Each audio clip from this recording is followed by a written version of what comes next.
दोस्तों, उर्दू से हिंदी सीखे की इस सीरीज़ का ये सबक नंबर 22 है और आज के इस सबक में मैं बात करूँगी ड और ढा पर। उनका क्या इस्तेमाल है, किस तरह से हम उनको लिखते हैं, उर्दू में उनके क्या इक्विवेलेंट्स हैं। तो दोस्तों, सबसे पहले हम देख लेते हैं ड को, जो इस तरह से बनाया जाता है।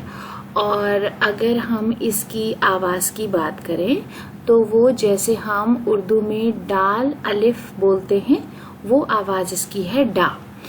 और अगर उर्दू मुतबादिल या इक्विवेलेंट की बात करें तो ये डाल का इक्विवेलेंट है। डा को अगर हम आधा लिखना चाहते हैं या कम एम्फेसिस के साथ तो हम उसके नीचे एक हलंक लगा देते हैं।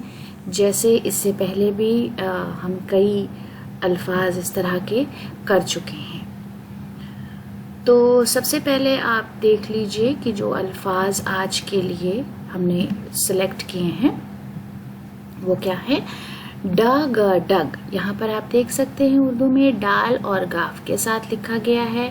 फिर है ड ग र डगर, डाल गाफ रे डगर।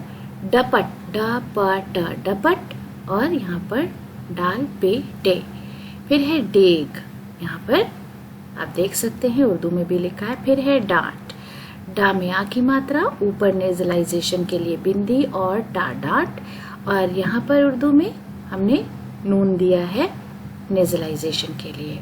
फिर डरना, डकैत, डा का में ए की मात्रा और ता डकैत।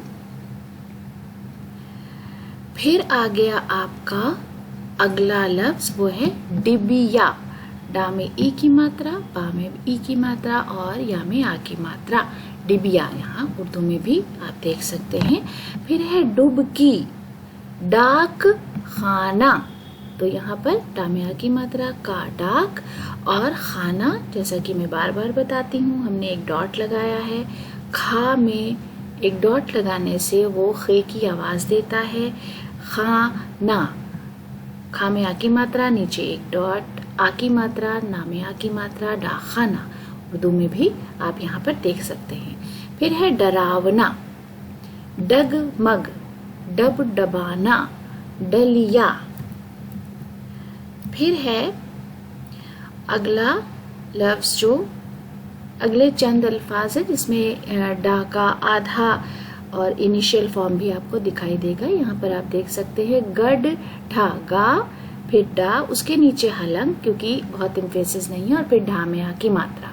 उर्दू में जैसा हम लिखते हैं गाफ और फिर डाल के ऊपर तशदीद लगाते हैं, तो उसकी जो आवाज़ आती है डा की, उसके लिए हमने यहाँ पर आधा डा लिखा है और दो चश्मी है और अलिफ गड्ढा।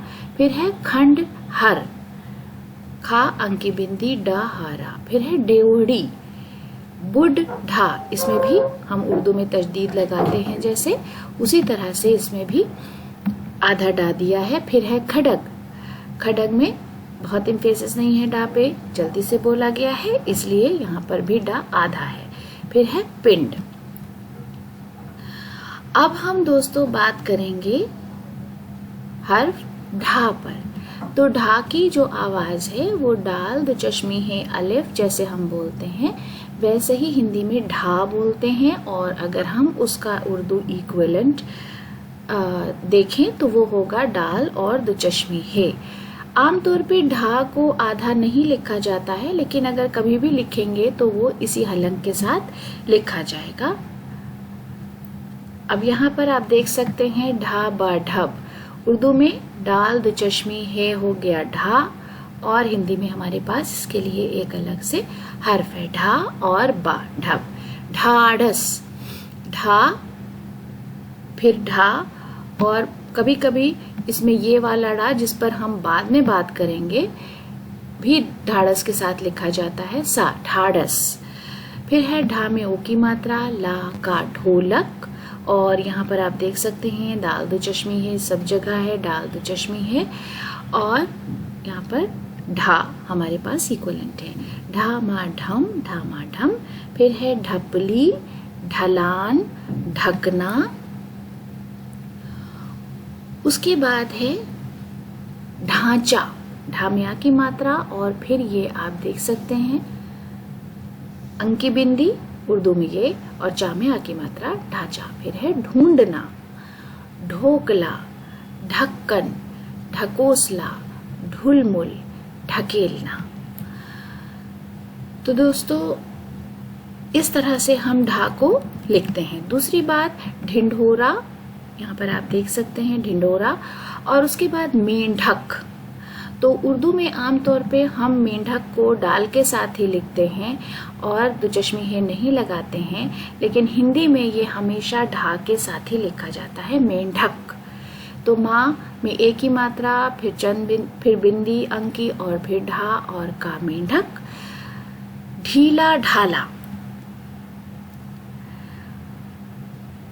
तो दोस्तों आज के लिए हमारी ये पेशकश थी। उम्मीद है ये सबक आपके लिए मददगार होगा, फायदेमंद होगा। वीडियो आपको कैसा लगा, आपके कमेंट्स का हमें कमेंट्स बॉक्स में इंतजार रहेगा। वीडियो देखने के लिए बहुत बहुत शुक्रिया।